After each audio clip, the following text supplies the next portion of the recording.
Baik, selamat malam. Shalom Bapak Ibu, Saudara sekalian. Malam ini kita sudah menyelesaikan kitab Taurat. Sehingga malam ini kita akan membuat ringkasannya, kitab Taurat secara lengkap. Pastinya Bapak Ibu akan diberkati dengan pengertian yang lebih lengkap. Ya. Mari kita siapkan hati, mari kita tundukkan kepala dan berdoa.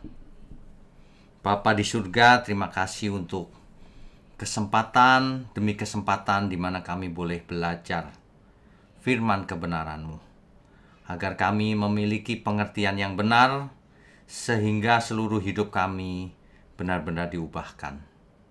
Terima kasih Bapa, mohon berkati mulut hamba-Mu untuk menyampaikan kebenaran ini. Hanya di dalam nama Tuhan Yesus kami berdoa dan mengucap syukur. Amin. Baik, Bapak Ibu sekalian, kita sudah menyelesaikan 5 kitab yang pertama di Alkitab. Kejadian, Keluaran, Imamat, Bilangan, dan Ulangan. 5 kitab ini biasanya disebut kitab Musa atau kitab Taurat. Jadi malam ini adalah sesi khusus, yaitu ringkasan dari kitab Taurat. Baik, kita lanjutkan dulu. Ya. Bapak Ibu sekalian, kalau kita mendengar kata Alkitab Ibrani, ini bukan kitab Ibrani ya, Alkitab Ibrani, kitab suci Ibrani, itu maksudnya adalah kitab sucinya Yudaisme, atau kitab sucinya agama Musa, atau kitab sucinya agama Yahudi. Nah, Alkitab Ibrani ini, kalau dalam Alkitab Kristen kita adalah Perjanjian Lama. Perjanjian baru itu dapat dimengerti lebih baik jika kita mengerti perjanjian lama. Jadi perjanjian lama itu sangat penting.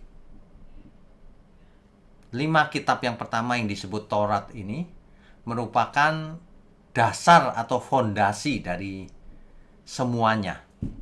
Awal mulanya itu. Ya. Sebab perjanjian baru sebagian besar mengutip perjanjian lama.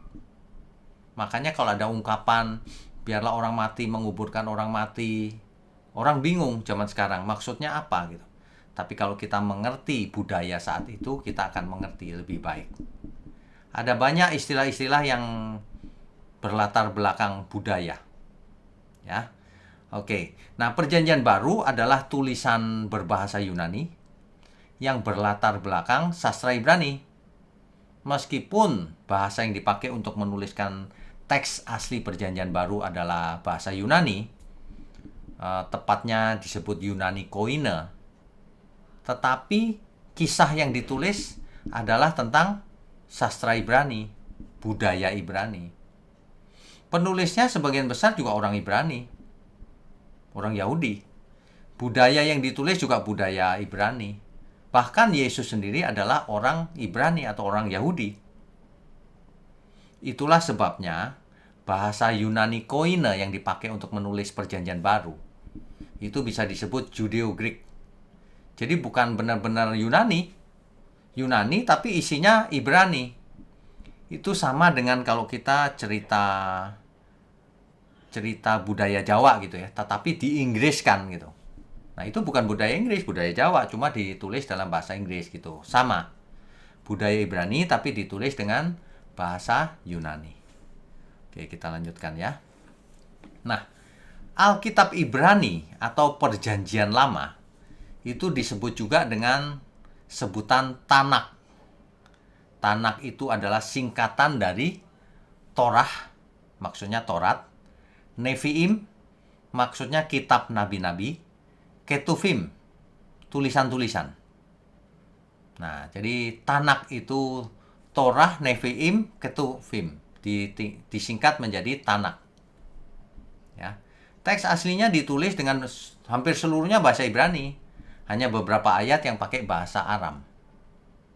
Nah, Alkitab Ibrani ini, Perjanjian Lama ini, sebelum zamannya Tuhan Yesus juga sudah diterjemahkan ke dalam bahasa Yunani. Karena ada kebutuhan untuk itu, di mana masyarakat menjelang kelahiran Tuhan Yesus itu, bahasa lingua francanya sehari-harinya adalah bahasa Yunani. ya. Nah, terjemahan ini disebut Septuaginta. Dikodekan dengan LXX. Bapak Ibu tentu mengerti LXX itu adalah angka 70. Mengapa dipakai kode LXX?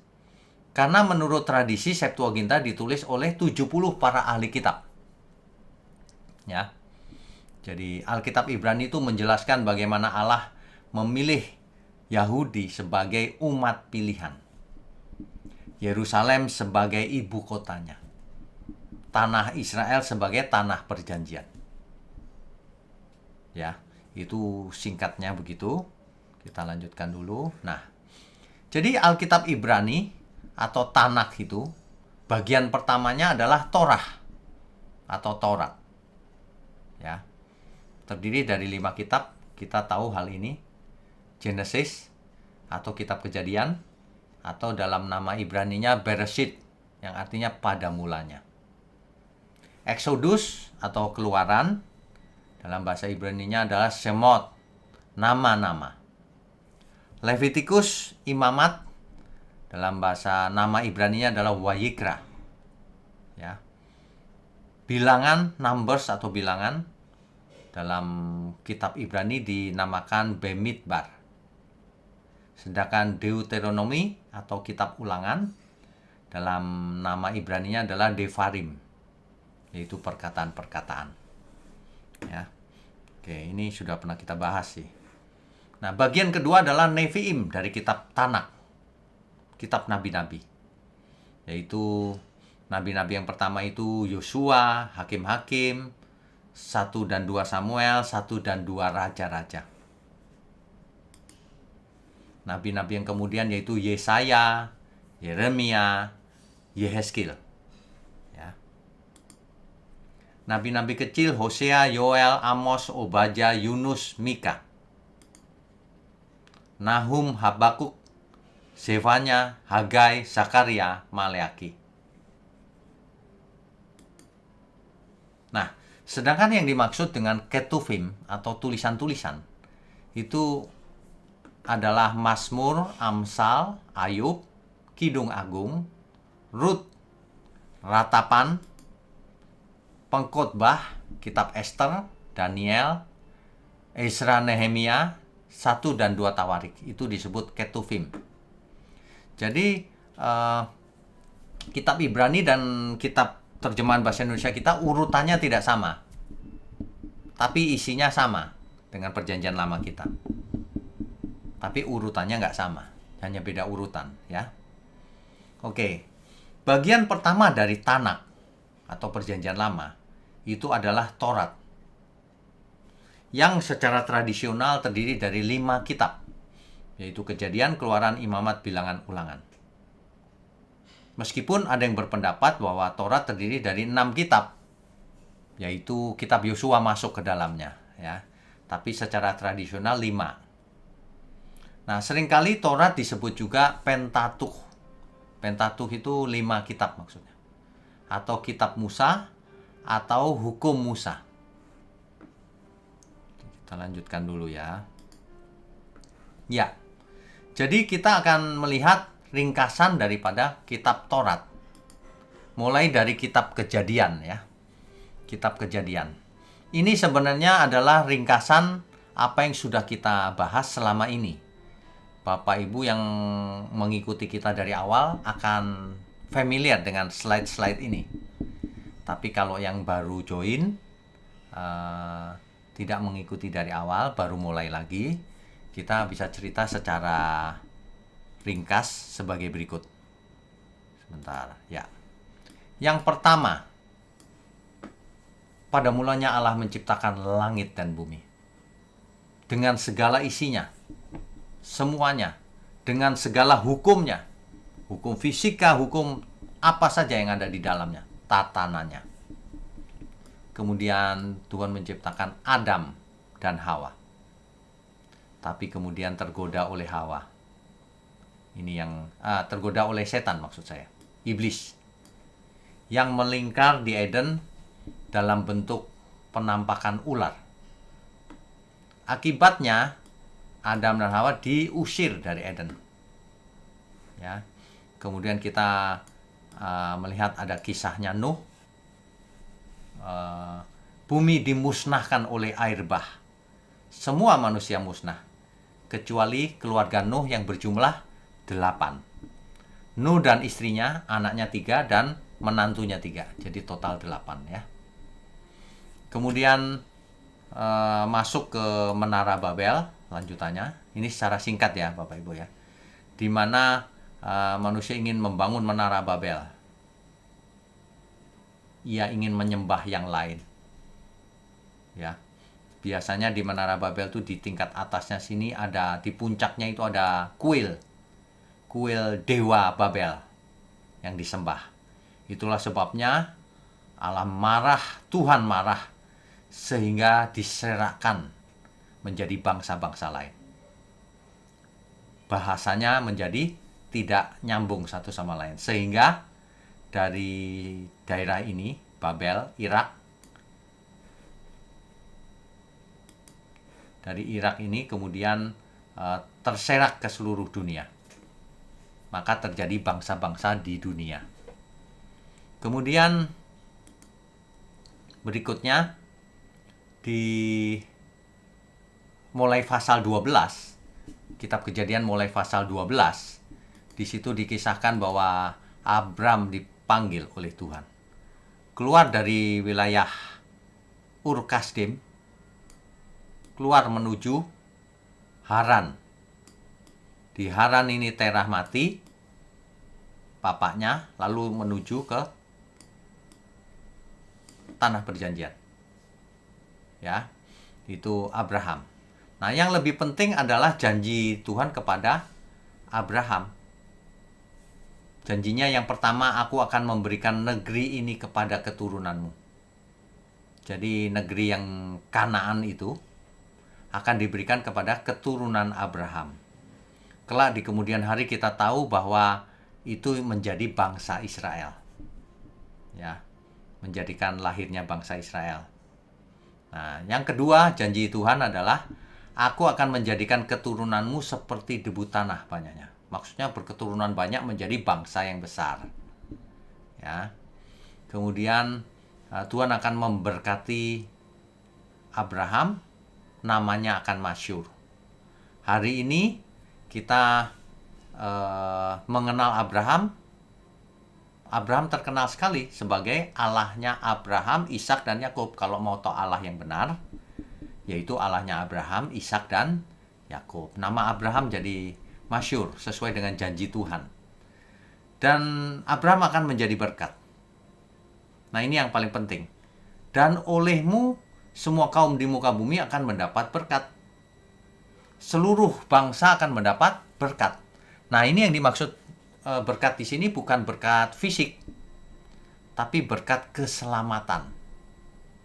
Jadi kita harus ingat bahwa kitab Kejadian 3 ayat 15, di situ dijanjikan akan ada yang meremukkan kepala si ular. Nah, itulah yang akan kemudian terjadi melalui keturunan Abraham, melalui bangsa Israel. Ya. Kemudian di sini kita lihat ada tipologi antara Abraham dan Mesias, ya. Sudah kita bahas. Abraham memiliki keturunan Ishak, kemudian Ishak memiliki keturunan Yakub dan Esau. Yakub dan Esau, dan kisahnya kita sudah tahu tentang semangkuk kacang lentil merah, sehingga hak kesulungan pindah ke Yakub.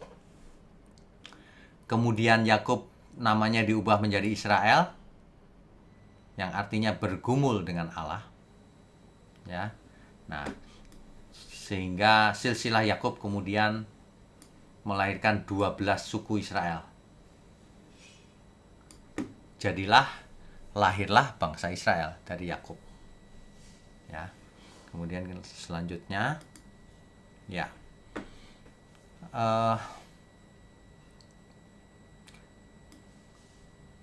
Yusuf dibuang. Ini kisahnya Yusuf nih. Salah satu anak kesayangan dari Yakub dibuang ke Mesir oleh kakak-kakaknya, dijual menjadi budak. Singkat cerita, bahkan Yusuf menjadi penguasa di Mesir. Dan seluruh saudaranya sujud menyembah dia. Sesuai dengan mimpinya Yusuf. Ya. Nah, akhirnya Yusuf mati di Mesir. Itu dia. Itu menutup kitab Kejadian dengan matinya Yusuf. Ya. Oke, kita lanjutkan. Ya. Sambungannya adalah kitab Keluaran, Bapak Ibu. Setelah Yusuf mati, semua saudaranya juga mati, dan semua orang yang seangkatan dengan dia juga mati. Maka Fir'aun yang baru tidak mengenal cerita itu, tidak mengenal Yusuf, tidak mengenal Israel. Yang ia tahu umat Israel lebih banyak daripada orang Mesir. Dan Fir'aun ini adalah Fir'aun yang jahat. Sehingga Israel menjadi budak di Mesir. Ini saudara, lukisannya. Jadi Israel menderita di Mesir akhirnya. Padahal tadinya Israel adalah tamu terhormat di zamannya Yusuf. Ya. Kemudian kisahnya berlanjut dengan lahirnya Musa. Musa dipanggil Tuhan untuk membebaskan Israel dari perbudakan. Ya. Akhirnya Israel keluar dari Mesir. Ini makanya judulnya Kitab Keluaran. Israel keluar dari Mesir. Setelah keluar dari Mesir, Israel melihat banyak sekali mujizat. Arti bahwa Tuhan menyertai mereka. Contohnya Laut terbelah. Kita sudah bahas semuanya. Bapak Ibu bisa mengikuti online Bible Study di sesi-sesi yang lalu ya. Di channel kita ada playlistnya. Jadi Bapak Ibu bisa mengikutinya secara urut dengan mudah. Atau Bapak Ibu bisa menginstall aplikasi OBS yang ada di website saya itu. Ya, supaya mudah mengikutinya. Nah, bangsa Israel bersungut-sungut terus sepanjang perjalanan di padang pasir. Meskipun sudah melihat banyak mujizat, laut terbelah, tiang awan, tiang api, tanda penyertaan Tuhan, sampailah mereka di Sinai. Lalu Musa naik ke puncak Gunung Sinai. Dan Musa kembali dengan wajah bersinar-sinar. Membawa 2 hukum. 2 loh batu maksud saya. 10 firman Tuhan. Ya, 10 firman. Yang disebut dengan Dekalog. Dasatitah. Nah, 10 firman ini, seluruh Taurat itu, dieksplorasi menjadi 613 perintah atau mitzvot. Ya.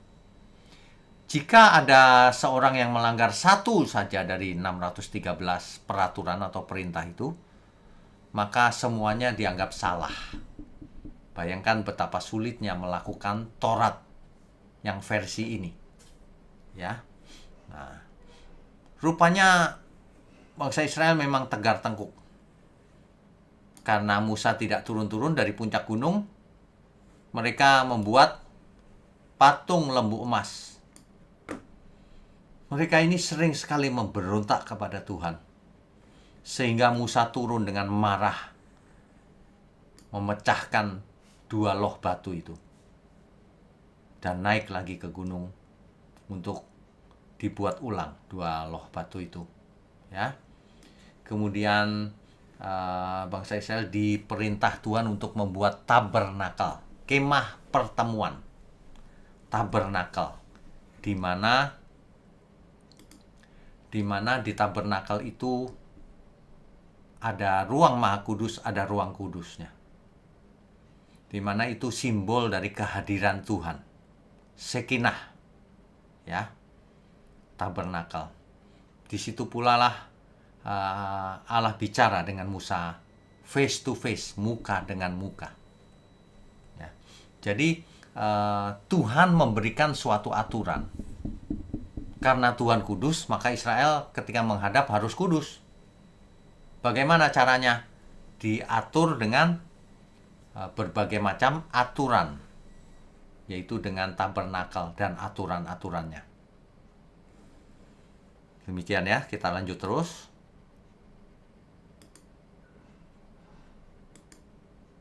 Ya, nah, kitab Keluaran berakhir di kaki Gunung Sinai dengan pembuatan tabernakel. Lalu berlanjut ke kitab Imamat. Di kitab Imamat itu terjadinya masih di kaki Gunung Sinai. Tuhan memberikan aturan-aturan hukum-hukumnya. Ya. Kitab Imamat ini berisi panduan bagi para imam dan orang Lewi tentang tugas-tugasnya, tugas-tugas imam, bagaimana melakukan ritual peribadatan, bagaimana hidup kudus. Panduannya ada di kitab Imamat ini. Ditulis oleh Musa sekitar tahun 1445 sampai 1444 sebelum Masehi. Ditujukan kepada umat Israel ketika berkemah di kaki Gunung Sinai. Jadi ini kitab Imamat ini semuanya kisah di kaki Gunung Sinai. Ya. Nah, di situ isinya adalah instruksi untuk melakukan persembahan, berbagai macam persembahan. Instruksi untuk para imam, untuk umat. Instruksi untuk altar, bagaimana membuat altar dan sebagainya.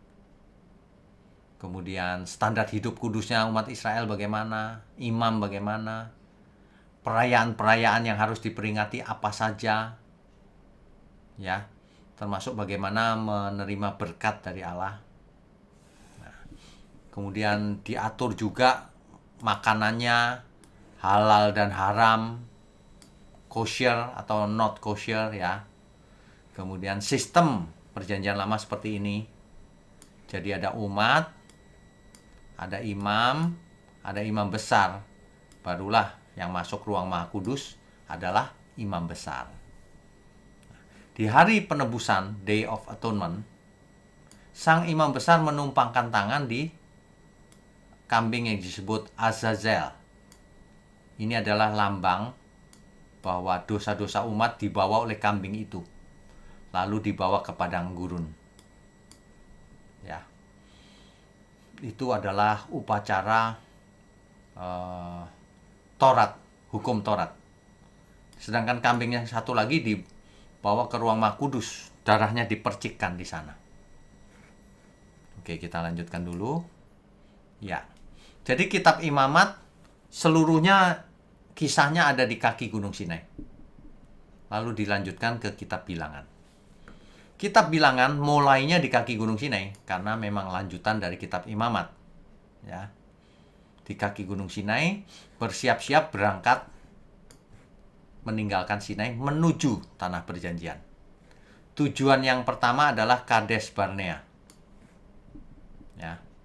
Nah, selama itu Israel sudah sering sekali mencobai Tuhan. Dicatat ada 10 kali mencobai Tuhan. Ketika menyeberang Laut Teberau, ketika di Mara airnya pahit, saudara masih ingat? Bersungut-sungut di padang gurun Sin, tidak taat perintah Tuhan, mengambil mana lebih dari yang seharusnya, mengumpulkan mana di hari Sabat, ada loh yang melanggar. Bersungut-sungut di Rafidim karena tidak ada air untuk diminum, masih ingat ya? Menyembah patung lembu emas, bersungut-sungut di Tabera, bersungut-sungut minta daging, meremehkan mana, bersungut-sungut dan menolak masuk Kanaan. Akhirnya Israel bahkan tidak mau masuk Kanaan. Ini sudah keterlaluan. Itu sebabnya satu generasi mati di padang gurun. Ya, hukuman Tuhan. Selalu ada yang memberontak. Korah, Datan, dan Abiram serta semua orang yang ada pada Korah ditelan bumi dan seterusnya. Jadi setiap yang memberontak pasti dihukum Tuhan. Sehingga yang melanjutkan adalah generasi yang baru. Saya sebut generasi tanah perjanjian. Generasi yang Exodus, yang keluar dari Mesir itu semua mati. Nah, ini generasi yang baru ini ketika itu yang dulu keluar dari Mesir itu masih anak-anak. Sekarang sudah dewasa. Nah, kita bilangan diakhiri dengan kematian Musa. Yosua menggantikan Musa. Begitu ya. Oke. Nah, Bapak Ibu perlu ingat bahwa di Gunung Sinai itulah Taurat diberikan oleh Tuhan. Jadi lahirnya Taurat di Gunung Sinai. 10 firman Tuhan yang dibawa oleh Musa, 2 loh batu itu hanya sebagian dari Taurat. Itu adalah ringkasan dari Taurat tepatnya. Ya. Nah, setelah dieksplorasi jumlahnya 613 perintah. Jadi, nanti kalau Bapak Ibu mendengar perjanjian yang pertama, itu maksudnya adalah perjanjian di Gunung Sinai, yaitu Taurat. Perjanjian antara Tuhan dan umat Israel. Perjanjian ini mengikuti pola umum di zaman itu, di zaman kuno. Jadi antara yang lebih berkuasa dan yang lebih tidak berkuasa. Antara raja yang besar dan raja yang kecil. Kalau dalam hal ini, perjanjian ini antara Tuhan dan umat Israel. Di perjanjian itu biasa sekali terjadi bahwa kewajiban umat untuk selalu taat dan loyal kepada satu-satunya sang raja. Dalam hal ini Tuhan. Tidak boleh punya Tuhan yang lain. Nah, kemudian anugerahnya, berkat-berkatnya. Raja yang lebih berkuasa memberikan berkat kepada yang di bawahnya. Dalam hal ini, Tuhan memberikan berkat kepada Israel. Jadi, jika Israel taat, maka diberi berkat. Jika tidak taat, maka diberi kutuk. Itu isi perjanjiannya. Nah, itu adalah perjanjian yang pertama di Gunung Sinai. Ya. Oke. Jadi, kitab Bilangan itu terakhir dengan kematian Musa, Yosua menggantikan. Kitab yang terakhir, kitab Ulangan dalam kitab Taurat, ya, itu dimulai dengan sudah sampai di dekatnya Kanaan. Jadi kitab Bilangan tadi berakhir Musa mati digantikan Yosua. Itu lokasinya di sini, Bapak Ibu. Di tanah Moab, di sebelah timurnya Sungai Yordan. Tinggal menyeberang sedikit banget nih. Tinggal menyeberang aja sudah sampai ke Kanaan. Di situ ada kota Yeriko. Jadi sudah sangat dekat, sudah kelihatan di pandang mata. Bahkan Musa karena bersalah tidak boleh masuk ke tanah perjanjian, Musa memandang dari jauh, dari puncak Pisgah, dari puncaknya Gunung Nebo, itu kelihatan di kejauhan. Bethlehem, Laut Mati, Yeriko, Yerusalem dan sebagainya kelihatan dari jauh, ya, karena sudah sangat dekat. Inilah kitab Ulangan, yaitu mengulang sejarah yang lalu, perjalanannya, kemudian kenapa dahulu nenek moyangnya memberontak. Semua diulang oleh Musa. Mengapa harus diulang? Karena Musa sedang menghadapi generasi yang baru. Yang lama sudah mati semua. Jadi harus diulang, ya. Nah, jadi di situ berlaku kalau taat berkat, kalau tidak taat kutuk. Nah, bicara soal Taurat, itu jangan cuma bicara persepuluhan seperti zaman sekarang orang bicaranya persembahan melulu. Taurat itu macam-macam. Ada yang tahun Yobel, ada soal tahun Yobel, ada soal Sabat, ada soal persepuluhan 3 tahun dan sebagainya dan sebagainya. Jadi jangan mencomot praktik dari perjanjian lama, sebagian yang menguntungkan saja, harus semua kalau memang mau perjanjian lama. Kalau mau perjanjian baru, ya harus perjanjian baru. Itu puncaknya kebenaran, kok malah cari perjanjian lama. Ya, perjanjian lama menjadi dasar atau latar belakang yang kita perlu mengerti. Tetapi, inti daripada etika orang percaya di perjanjian baru. yaitu harus berpikir dan berperasaan seperti Tuhan Yesus. Bukan seperti Taurat. Kalau Taurat hukumnya kan mata ganti mata, gigi ganti gigi. Tidak, harus seperti Tuhan Yesus cara berpikir dan berperasaannya. Jelas ya Bapak Ibu ya?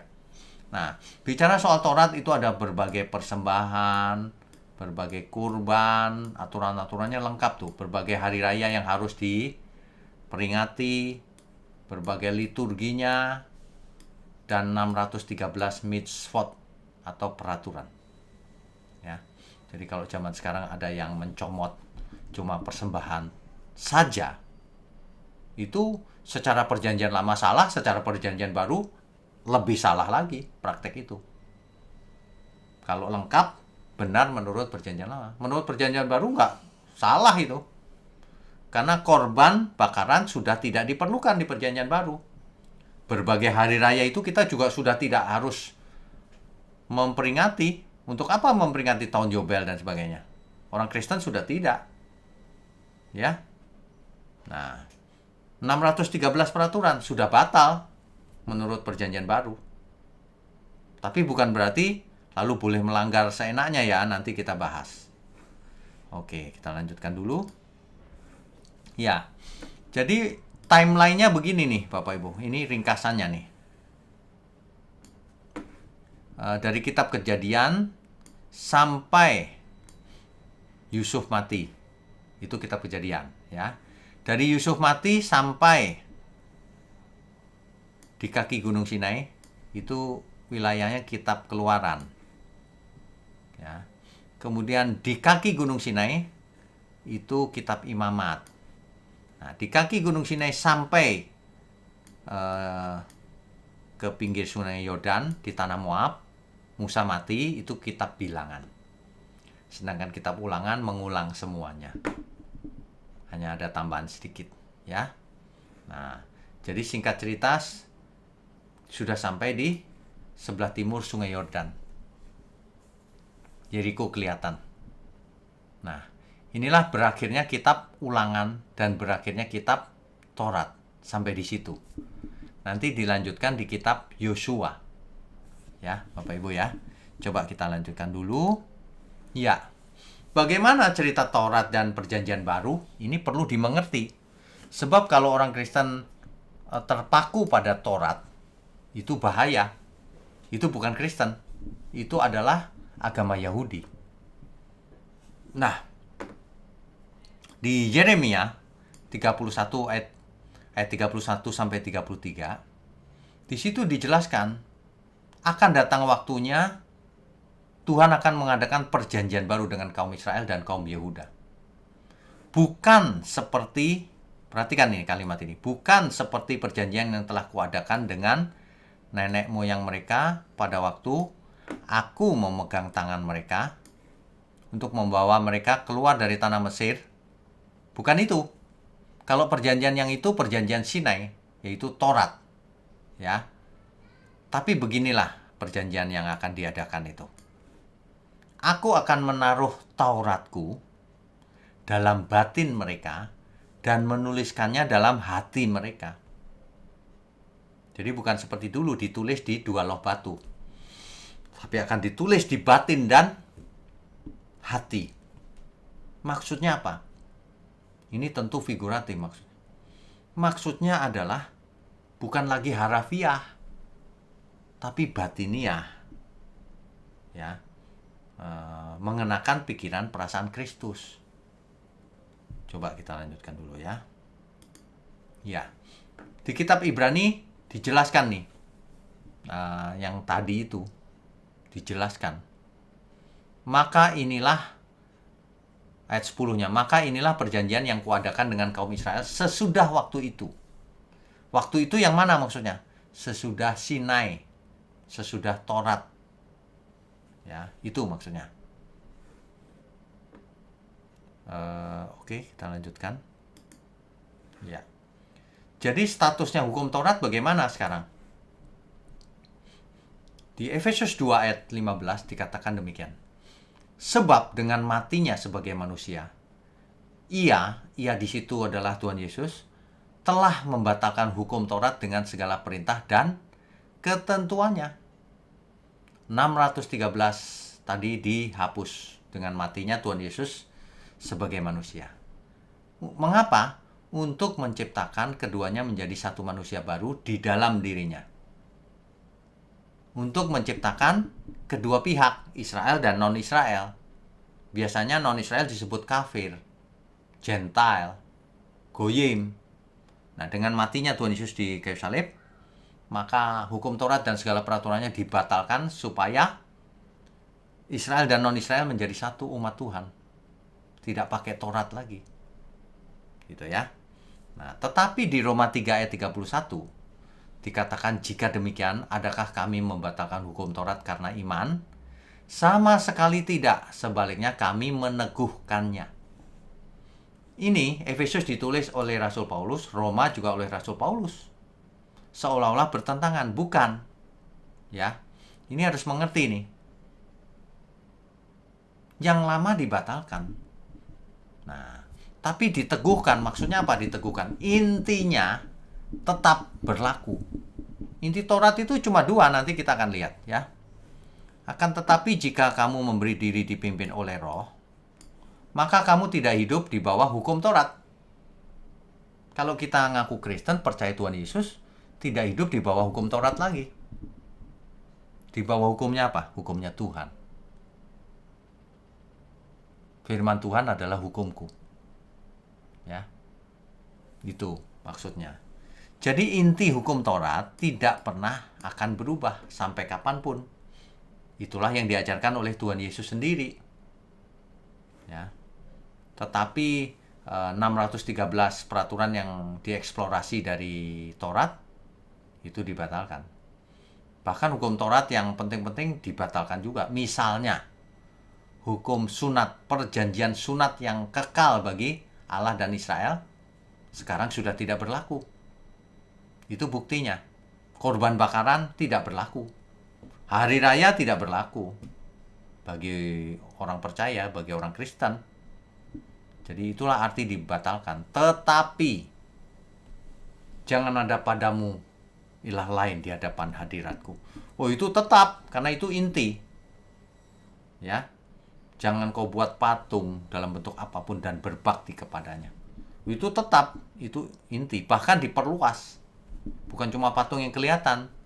Jangan kau punya berhala. Berhala yang tidak kelihatan juga.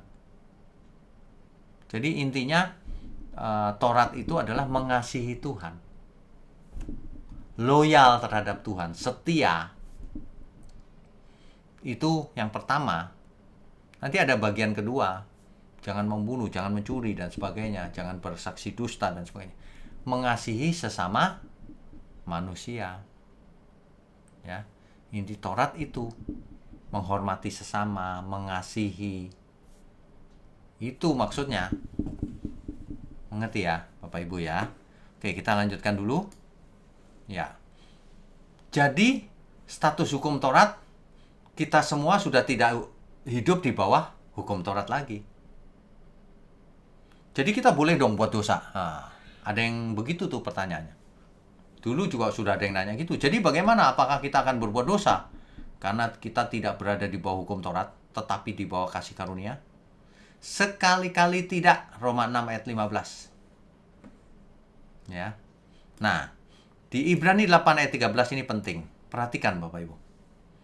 Oleh karena ia berkata-kata tentang perjanjian yang baru, ia menyatakan yang pertama sebagai perjanjian yang telah menjadi tua. Dan apa yang telah menjadi tua dan usang telah dekat kepada kemusnahannya. Ini yang dimaksud apa ini? Yang pertama sebagai perjanjian yang telah menjadi tua. Itu perjanjian di Sinai itu, Taurat. Taurat sudah tua kalau perjanjian yang baru ada. Sehingga Taurat tidak berlaku lagi. Sebab hukum Taurat tidak sama sekali tidak membawa kesempurnaan. Ya. Tetapi sekarang ditimbulkan pengharapan yang lebih baik yang mendekatkan kita kepada Allah. Begitu, ya. Oke, lanjut. Ya. Ini penting nih, perhatikan deh Bapak Ibu. Akan tetapi jikalau kamu memberi dirimu dipimpin oleh Roh, maka kamu tidak hidup di bawah hukum Taurat. Ingat ya, Tuhan Yesus menyempurnakan Taurat yang semangatnya cenderung agamawi menjadi Taurat yang tertulis di dalam akal budi dan hati manusia. Inilah perjanjian yang baru itu. Orang percaya dijadikan anak-anak Allah. Begitu ya. Oke. Ini sudah pernah kita bahas, Bapak Ibu. 10 firman ini kan Taurat ya. Oleh Tuhan Yesus ditekankan sekali lagi. Jangan membuat patung. Oleh Tuhan Yesus ditekankan dalam kalimat yang lain. Seorang hamba tidak dapat mengabdi kepada dua tuan. Artinya harus satu Tuhan kita itu. Gitu. Dan lain-lain ya. Ini sudah pernah kita bahas. Nah, contoh yang sederhana ini. Jangan membunuh. Ya, di dalam Taurat ada jangan membunuh. Tetapi Tuhan Yesus bahkan menyempurnakannya, menggenapinya dan menyempurnakannya. Kalau ada orang yang mengatakan kafir atau jahil kepada saudaranya, itu sudah harus dihukum masuk neraka, dianggap membunuh. Seseorang yang membenci saudaranya sudah dianggap membunuh. Demikian juga berzina. Kalau dulu terjadi hubungan seks, maka sekarang tidak perlu. Kalau orang memandang perempuan dan syahwatnya naik, itu sudah berzina. Jadi hukum yang baru, perjanjian yang baru itu lebih dalam, lebih sempurna. Ini dia ya. Penyempurnaan 10 firman Tuhan. Semuanya disempurnakan. Bukan berarti kalau yang pertama itu sudah tidak berlaku, dibatalkan, lalu boleh berbuat jahat. Bukan, justru yang baru itu bagian dari inti yang lama, tapi lebih dieksplorasi, lebih disempurnakan kalimatnya. Ya, oke. Jadi perhatikan nih Bapak Ibu. Yang dulu dibatalkan, sudah nggak penting yang dulu. Sunat fisik nggak penting, yang penting sunat Kristus atau sunat hati. Korban bakaran nggak penting lagi, karena kematian Tuhan hanya satu kali, cukup. Dulu ada banyak sekali persembahan persepuluhan, persembahan sulung dan sebagainya. Sekarang harus segenap hidup kita adalah persembahan. Dulu bait Allahnya adalah gedung, sekarang tubuh kita adalah bait Allah. Dulu imam besar, sekarang imam besar kita adalah Kristus. Dulu suka ibadah ritual, sekarang seluruh hidup kita adalah ibadah. Dulu sakramen Paskah perjanjian lama, sekarang perjanjian baru. Kalau dahulu janji Tuhan memberikan negeri yang penuh madu dan susunya, sekarang negeri yang itu terdapat di langit yang baru, bumi yang baru. Kanaan surgawi. Kalau dahulu berlaku hanya buat orang Yahudi, sekarang Yahudi dan non-Yahudi, artinya seluruh manusia dipersatukan oleh Kristus. Ya. Ini yang mengerikan. Hukum Taurat berlaku mata ganti mata, gigi ganti gigi. Tetapi Tuhan Yesus mengajar, jangan melawan orang yang berbuat jahat kepadamu. Mengampuni 7 kali 70 kali. Kasihlah musuhmu dan berdoalah bagi mereka yang menganiaya kamu. Beda. Kalau Taurat itu kasihlah sesamamu manusia dan bencilah musuhmu. Begitu. Kalau Taurat itu mengampuni 3 kali saja. Tapi kalau Tuhan Yesus mengampuni itu tak terbatas. Ya. Begitu ya Bapak Ibu ya. Baik. Ini perlu kita renungkan nih. Matius 5 ayat 17. Janganlah kamu menyangka bahwa aku datang untuk meniadakan hukum Taurat atau kitab para nabi. Aku datang bukan untuk meniadakannya, melainkan untuk menggenapinya. Nah, menggenapi di situ tidak bisa pakai 613 misfot tadi, peraturan Taurat tadi, nggak bisa. Harus dirombak dengan yang baru. Ya, oke, kita lihat. Nah, jawab Yesus kepadanya, ini dia. Kasihlah Tuhan Allahmu dengan segenap hatimu dan dengan segenap jiwamu dan dengan segenap akal budimu. Dan hukum yang kedua yang sama dengan itu ialah kasihlah sesama manusia seperti dirimu sendiri. Perhatikan kalimatnya ini. Pada kedua hukum inilah tergantung seluruh hukum Taurat dan kitab para nabi. Artinya apa? Inti daripada kitab Taurat dan para nabi itu dua ini, yaitu hukum kasih. Jadi Tuhan menggenapi hukum kasih, hukum Taurat, ini dia digenapinya, kasih. Tuhan melakukan kasihnya, kasih kepada Bapa, kasih kepada sesama, yaitu manusia. Ya, jadi ini penggenapan artinya. Roma 8 ayat 4. Supaya tuntutan hukum Taurat digenapi di dalam kita. Artinya kita bisa digenapi. Yang tidak hidup menurut daging, tetapi hidup menurut roh. Jadi kalau kita ikut di dalam penggenapan hukum Taurat, bukan hidup menurut Taurat loh, bukan ya. Ikut menggenapi, artinya kita harus hidup menurut roh. Itu artinya. Roma 13 ayat 8. Perhatikan ini. Janganlah kamu berhutang apa-apa kepada siapapun juga, tetapi hendaklah kamu saling mengasihi. Sebab barang siapa mengasihi sesamanya manusia, ia sudah memenuhi hukum Taurat. Jelas ya Bapak Ibu ya. Siapa bilang kita tidak bisa memenuhi hukum Taurat? Kita harus mengasihi sesama manusia, itulah memenuhi hukum Taurat. Oke. Berikutnya. Ya. Jadi kita akan lanjutkan Rabu depan dengan kitab Yosua, yaitu kisah tentang Rahab yang kemudian hari menjadi nenek moyangnya Mesias. Ya, Bapak Ibu ya. Jadi ringkasan Taurat kita sudah selesaikan juga. Bapak Ibu kalau yang belum pernah mengikuti bisa mengulang di channel kita di YouTube ada ya. Jadi zamannya Taurat hari ini sudah berakhir. Hari ini adalah zaman kasih anugerah, kasih karunia. Hukum Taurat sudah dibatalkan, tapi diteguhkan. Dengan cara apa diteguhkan? Di yang 613 kita tidak ikut lagi. Kita tidak hidup menurut di bawah hukum Taurat, tidak. Tapi kita hidup menurut hukum Tuhan Yesus, kasih karunia. Apa itu? Bukan berarti melanggar hukum intinya Taurat. Intinya Taurat tetap dipertahankan, tetapi disempurnakan dan dijelaskan lebih rinci.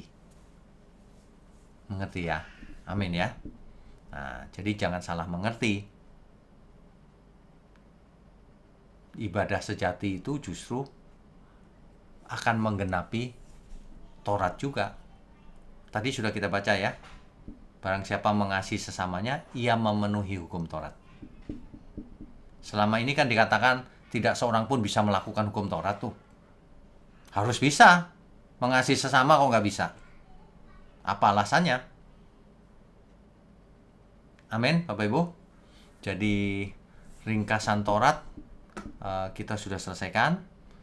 Tentu saja kita tidak masuk ke dalam detail, sangat detailnya ya. Kita tidak bakalan membahas bagaimana cara membuat tabernakel, bagaimana membuat efod, yaitu baju imam, ukurannya, jumbai-jumbainya dan seterusnya, bagaimana membuat tefilin. Enggak, tidak. Kita tidak hidup di bawah hukum Taurat. Itu adalah agama Yahudi. Mengerti ya? Jelas ya Bapak Ibu? Kita harus fokus ke perjanjian baru. Perjanjian lama sebagai latar belakangnya, dasarnya, fondasinya. Jangan salah mengerti ya, perjanjian lama penting. Tapi itu fondasi saja, bayangan saja. Sedangkan tubuhnya adalah perjanjian baru. Sedangkan puncaknya adalah Kristus. Saya berharap ini bisa mencelikkan mata kebenaran kita semua agar semakin lengkap, semakin mengerti. Kita bisa lanjutkan dengan tanya jawab dan diskusi. Eh, silakan, co-host. Oke, baik. Terima kasih Pak Wiknyo atas pemberitaan firman yang sangat memberkati. Baik Bapak Ibu, sebentar kita akan masuk ke dalam sesi tanya jawab. Bagi Bapak Ibu yang ingin bertanya, silakan aktifkan kamera dan nyalakan icon raise hand-nya. Yang pertama ada Ibu Meme Pardosi, silakan Bu Meme.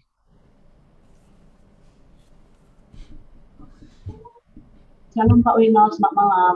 Shalom, selamat malam. Suara saya kedengaran ya Pak ya? Ya, kedengaran. Ya, makasih ya Pak, firman Tuhan yang Bapak sampaikan ini luar biasa. Pak, ini mau tanya tentang kitab Kejadian.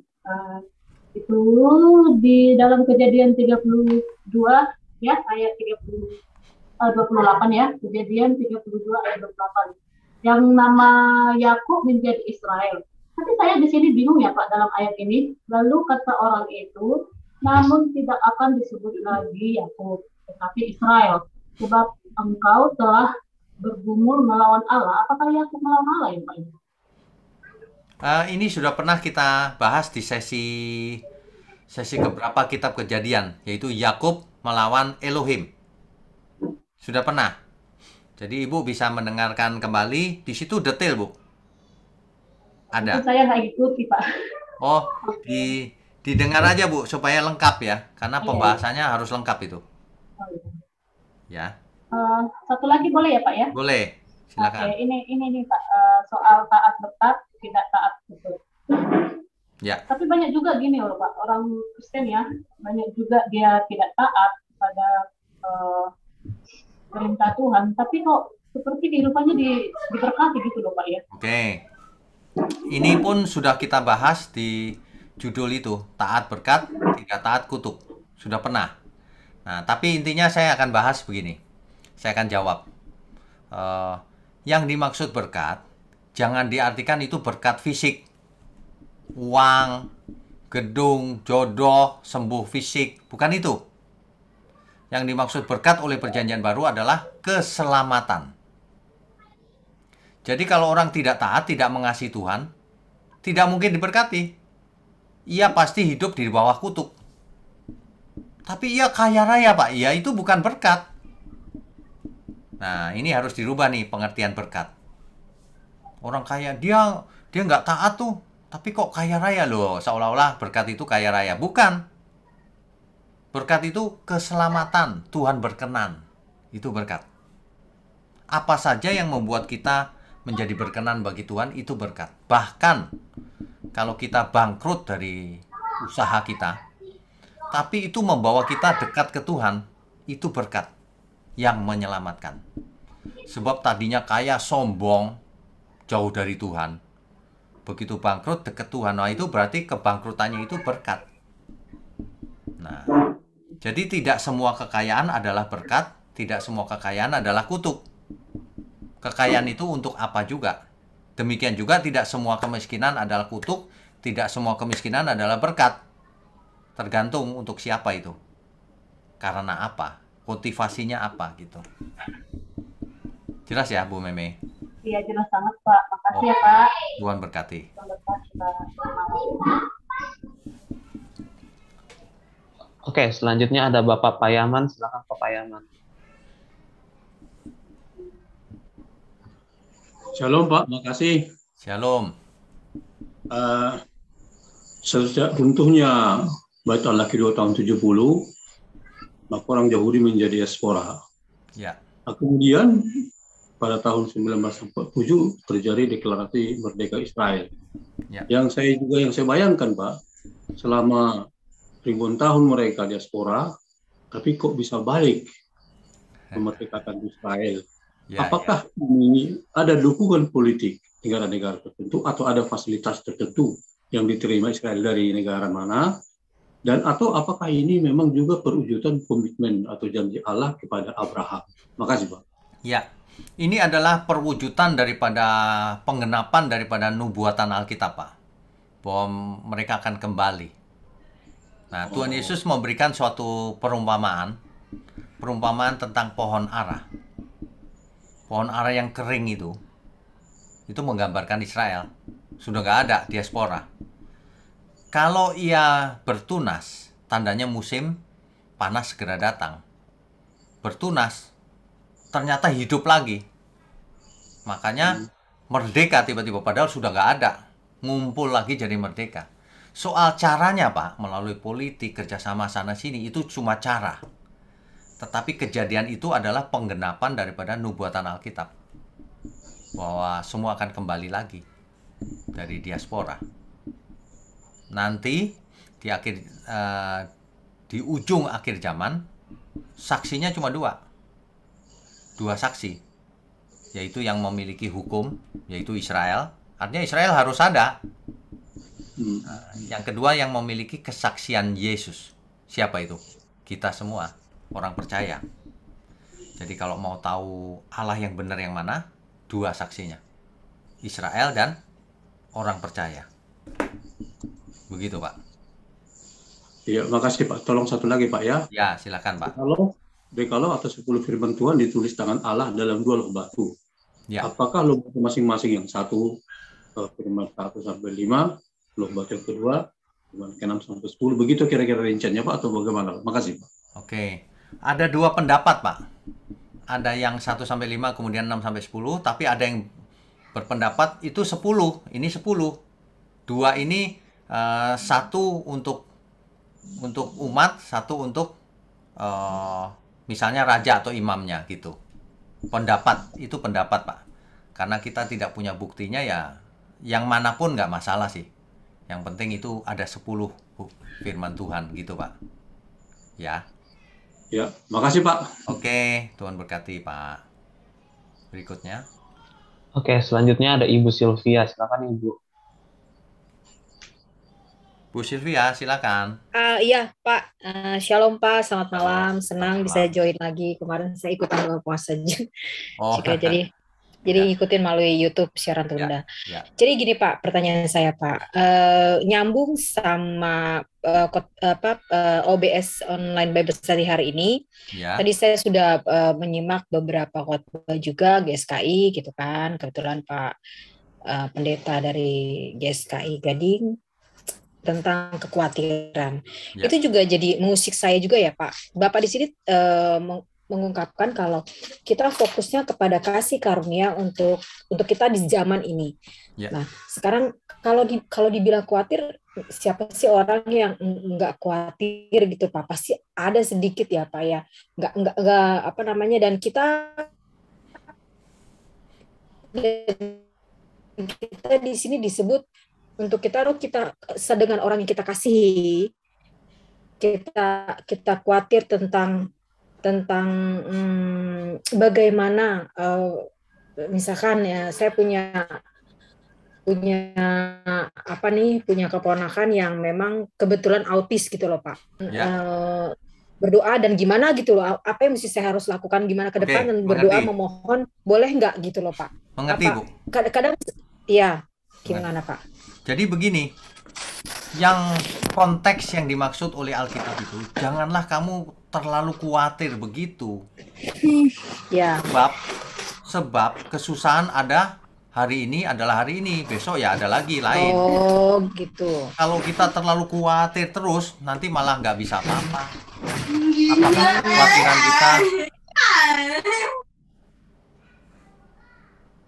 Apakah kekhawatiran kita itu bisa menambahkan sehasta saja hidup kita? Kan enggak. Nah itu maksudnya. Jadi kita memang tidak boleh terlalu khawatir.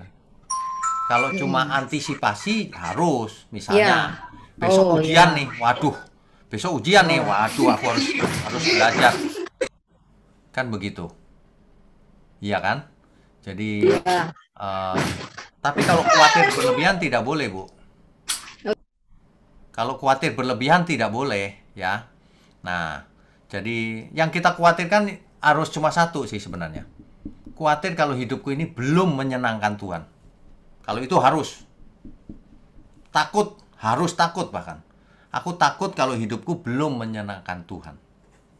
Itu maksudnya. Ya. Begitu, Bu Sylvie?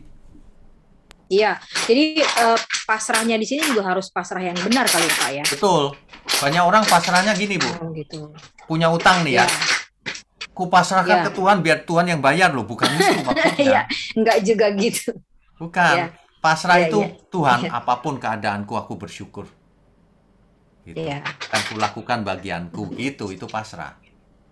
Oh, jadi saya harus belajar tetap melakukan apa yang menjadi tanggung jawab saya tetap di sini. Ya, Itu ya Pak ya. ya, Apa yang bisa saya perbuat, apa yang bisa betul. yang Apa tidak yang melebihi terbaik bisa kemampuan dan Ibu buat. kapasitas saya. Apa yang terbaik yang bisa Ya, saya buat. ya. Terus selebihnya saya berserah sama Tuhan Betul. itu ya Pak ya. Betul sekali. Oh, Jadi gitu. kok Oh, terlalu khawatir juga nggak mengubah keadaan kan, Bu? Lebih baik kita tidak usah khawatir, kita serahkan ke Tuhan. Berserah gitu. Ya. Iya Pak, iya Pak. Ya. Oke. Oke. Jadi itu konteksnya dalam hukum kasih karunia yang sekarang kita sesuai dengan Tuhan Yesus gitu ya Pak ya. Ya, betul. Betul. Oke. Ya. Oke. Ya, terima kasih Pak. Tuhan Yesus Tuhan memberkati. Oke, baik. Selanjutnya ada Bapak Lubis. Silakan Pak Lubis. Pak Lubis, silakan. Shalom Pak Pendeta. Shalom. Shalom Pak, terima kasih Pak. Senang banget malam ini Pak, karena pembelajaran Bapak itu persis ya Alkitabiah Pak, diulang-ulang ya, sehingga kita benar-benar makin paham Pak. Ya, terima kasih Pak. Tapi ya walaupun kita belajar berulang-ulang, ada aja Pak yang ini, yang masih kurang kayaknya Pak, yang perlu kita pahami Pak. Ya. Yang pertama Pak, jadi terima kasih Bapak sudah uraikan kembali, di-refresh kembali dari kejadian sampai ulangan ya Pak. Ya ini Pak, perlu kepastian lagi nih Pak. Itu kan dalam penciptaan itu binatang dan manusia itu kan diciptakan hari ke-6 ya Pak. Itu. Ya itu dalam kejadian 1. Ya. Tapi kalau kita masuk ke kejadian 2 apa itu ya? Ya, bahwa di situ kan manusia itu dalam hal ini Adam kan yang memberikan nama kepada binatang itu gitu loh. Nah, pertanyaannya kan seolah-olah kan kontradiksi, Pak. Iya kan kalau memang sama-sama diciptakan hari ke-6 kok bisa tiba-tiba ya manusia itu berikan nama kepada binatang itu, kira-kira gitu, Pak. Nah, itu yang pertama, Pak. Iya. Oke. Jadi begini, Pak. Ini yang jelas binatang itu sudah ada lebih dahulu. Yang terakhir penciptaan kan manusia, Pak, yang terakhir. Tapi walaupun sama-sama hari ke-6. Yang namanya hari juga belum tentu 24 jam, Pak. Teks aslinya pakai kata yom kan. Yom itu suatu periode, satu masa. Bisa begitu. Belum tentu ini maksudnya literal 24 jam. Tapi seandainya itu 24 jam juga saya nggak masalah sih. Yang mana saja, terserah Alkitab ya. Tapi meskipun misalnya 24 jam, ya nggak masalah juga kan Pak? Masalahnya apa? Nggak. Cuman kita perlu pertimbangkan gini Pak. Binatang itu kan banyak ya. Masa cuma berapa jam waktunya untuk menamai? Nah itu kan jadi pertanyaan tersendiri lagi nantinya. Gitu. Tapi soal itu nggak ada masalah sih. Soal menamai itu memang bagian manusia. Perintah Tuhan memang. Jadi bisa kita pastikan binatang dulu baru manusia ya Pak? Ya, kalau itu pasti. Oke. Terima kasih Pak. Baru yang kedua Pak, bagaimana dengan tanaman Pak? Ini kan tanaman kan itu sangat benar-benar manfaatnya luar biasa karena di awal itu kan sebelum manusia itu jatuh dalam dosa, manusia itu kan makan dari tumbuh-tumbuhan, demikian juga hewan. Nah, tapi menurut saya kayaknya tanaman atau tumbuh-tumbuhan itu disepelekan, Pak. Kalau kayaknya binatang lebih diprioritaskan. Iya, yang memberikan nama binatang itu manusia. Tapi yang memberikan nama tanaman itu siapa ya, Pak? Oh, tidak ditulis, Pak. Tidak ditulis. Kalau nama tanaman tidak ditulis di Alkitab. Oke. Kalau tidak ditulis kan kita nggak boleh mengira-ngira, Pak. Iya. Ya. Padahal tanaman itu banyak manfaatnya, Pak. Seolah-olah binatang pasti. Lebih berharga gitu loh. Iya. Baru kemudian saya tertarik tadi kaitan perjanjian ya, Pak. Bahkan kitab kita itu merupakan suatu perjanjian. Iya, maka disebutkan perjanjian lama dan perjanjian baru. Ya, benar. Nah, yang saya pahamkan tentang perjanjian itu kan kesepakatan ya Pak, kesepakatan dua belah pihak. Ini Ya kan beda Pak? Pak, Alkitab beda. Oh, beda. Alkitab itu adalah perjanjian yang dibuat sepihak oleh Tuhan, yang harus ditaati oleh pihak kedua, yaitu kita. Oh, Bukan saya pikir tadi janjian. kesepakatan kedua. Ya, bukan Ya, janjian saya pikir tadi seperti... kesepakatan kedua belah pihak, kalau kedua belah pihak bersepakat bisa nawar Pak, kan kira-kira gitu Pak. Ya, enggak. Ini Tuhan yang membuat, kita yang harus ikut. Oh, baik Pak, baik Pak. Masih ada Pak, masih ada lanjut. Oke, Ya, maaf ya silakan. Pak, masih ada lagi nih. Yang Ya, terakhir kayaknya nih Pak. Ya, ini terkait tata ibadah Pak. ya, Ya kan? Ya, ya ini tata ibadah atau katakan liturgi kan seperti sekarang ini kan kalau kita ibadah katakanlah ibadah di gereja misalnya kita awali pujian, penyembahan, terus masuk kepada doa, terus masuk kepada khotbah, masuk kepada persembahan. Nah, itu awalnya itu apakah dari perjanjian lama atau di perjanjian lama itu seperti apa sih Pak liturginya Pak? Apakah seperti itu? Pujian, penyembahan, terus berdoa, khotbah, apa seperti itu Pak? Oh, di perjanjian lama liturginya itu mengikuti liturgi Yahudi, Pak. Ada pembacaan kitab oleh yang bertugas hari itu, imam, ya, dan sebagainya. Tapi tentu saja tidak sama dengan kita hari ini. Kita hari ini kan perkembangan lanjut dari gereja, ya. Gereja pun liturginya kan nggak semua sama, Pak. Tidak semua gereja sama, kan?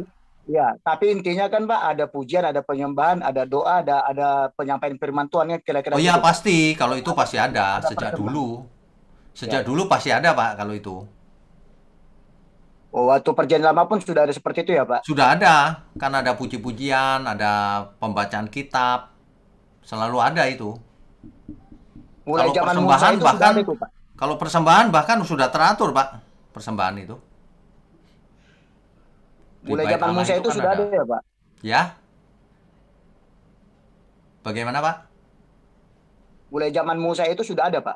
Sudah. Mulai zamannya Musa itu sudah ada seperti itu? Nggak persis sama Pak. Itu di tabernakel, kan kita sudah pernah bahas tuh. Jadi orang masuk ke sana harus dibasuh dulu. Kemudian altar yang pertama korban bakaran, dan seterusnya. Ada liturginya gitu. Nggak sama persis, nggak. Nah, perkembangan lebih lanjut ya bisa seperti hari ini gitu. Nggak masalah, liturgi nggak penting, Pak. Baik. Baik Pak, terima kasih banyak Pak, Tuhan berkati. Oke, Tuhan berkati. Berikutnya. Oke, selanjutnya ada Bapak Konstan. Silakan Pak Konstan. Pak Konstan Nara, silakan. Oke, shalom Pak Wigyo. Shalom. Terima kasih Pak. Akhirnya kita dengan tekun belajar sudah menyelesaikan kitab Taurat ini ya Pak. Iya, banyak benar. sekali yang dipahami Pak. Tapi saya mau bertanya satu hal Pak. Ya. Mengenai Matius 27 ayat 50, di mana ini dikutip dari Keluaran 26 ya Pak, ayat 31 sampai 33. Ya, tolong dibaca Pak. Kalau yang di Matius 27 ayat 51, dan lihatlah tabir bait suci terbelah dua dari atas sampai ke bawah, dan terjadilah gempa bumi, dan bukit-bukit batu terbelah. Ya, pertanyaannya?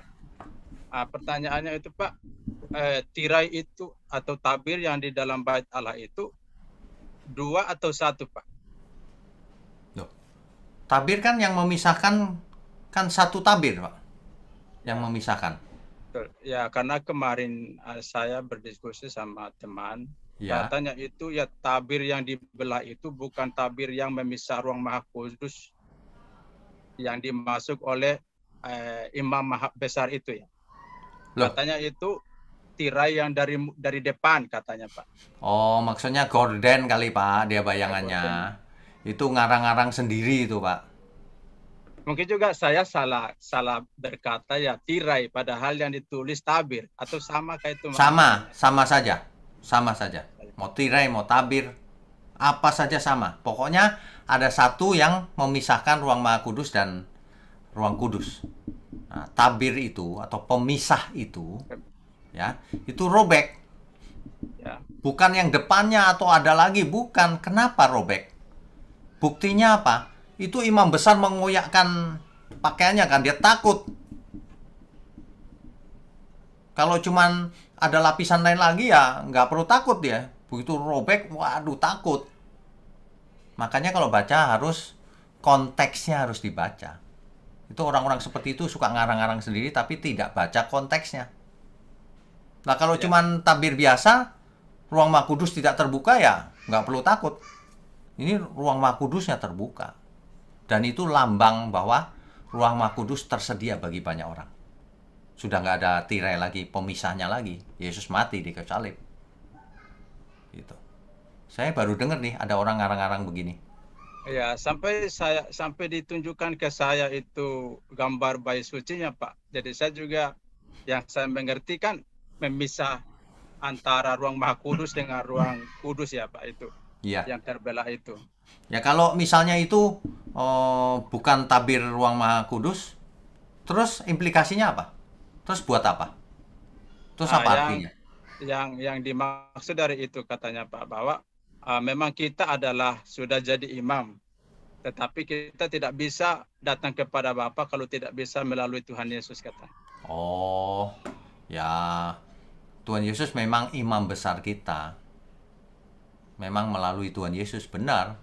Tapi itu tabir itu menunjukkan bahwa sekarang terbuka hubungan antara kita dan Bapa di surga. Artinya kita orang percaya sudah bisa berhubungan dengan Bapa secara langsung. Iya, betul. Nah, kalau orang itu sampai berkata begitu, berarti kita nggak boleh dong Bapa kami yang di surga. Nggak boleh. Harus melalui Tuhan Yesus. Kan nggak begitu ternyata. Nah, itu saya sampai bertanya seperti itu, Pak Wiknyo. Dan dia menjawab bahwa walaupun kita berkata Bapa, tetapi tetap dalam nama Yesus. Baru itu sah, katanya. Ya, nggak usah bicara lagi, Pak, sama dia. Nggak ada gunanya bicara sama orang yang nggak jujur begitu. Alkitab kok dirubah-rubah. Alkitab jelas, tabirnya yang terbuka kok ada 2. Bapak bilang aja ada 3 kali gitu. Makanya Pak, saya tunggu. Nggak perlu debat, Pak. Percuma. Tidak sih debat, Pak. Istilahnya sharing-sharing begitu, Pak. Ya, percuma sharing dengan begituan. Makanya saya tunggu ini adanya. Enggak, gini loh. Kalau ada sesuatu itu implikasinya apa? Gitu. Implikasinya nggak ada itu. Nggak cocok dengan fakta. Bahkan kita bisa bicara Bapa. Nggak pakai Yesus pun nggak apa-apa. Bapa di surga, terima kasih. Emang nggak boleh? Ya kan? Boleh. Oke, cukup ya. Terima kasih Pak. Ya, Tuhan berkati. Berikutnya. Baik Bapak Ibu sekalian, sebelum kita tutup, kita berdoa yuk. Mari kita tundukkan kepala. Bapa di surga, terima kasih untuk malam ini. Kami sudah mendengar firman kebenaran, yaitu Taurat, bahkan yang disempurnakan. Agar kami benar-benar hidup tidak di bawah hukum Taurat lagi, tetapi hidup di bawah hukum kasih karunia Tuhan Yesus, yaitu mengenakan pikiran dan perasaan Tuhan. Terima kasih Bapa, mohon berkati gerejamu di tempat ini, juga channel kami ini yang menjadi milik-Mu, agar menjadi berkat bagi seluruh dunia. Terima kasih untuk tangan-tangan yang mendukung pekerjaan-Mu, juga yang mendoakan kami semua. Kiranya kami mau sudahi pertemuan ini dengan mengangkat tangan kami dan menerima berkat. Segala berkat yang turun dari surga, dari Bapa kita di surga, dari Tuhan Yesus Kristus, di dalam persekutuan dengan Roh Kudus yang memimpin kita kepada seluruh kebenaran sampai selama-lamanya. Haleluya. Amin.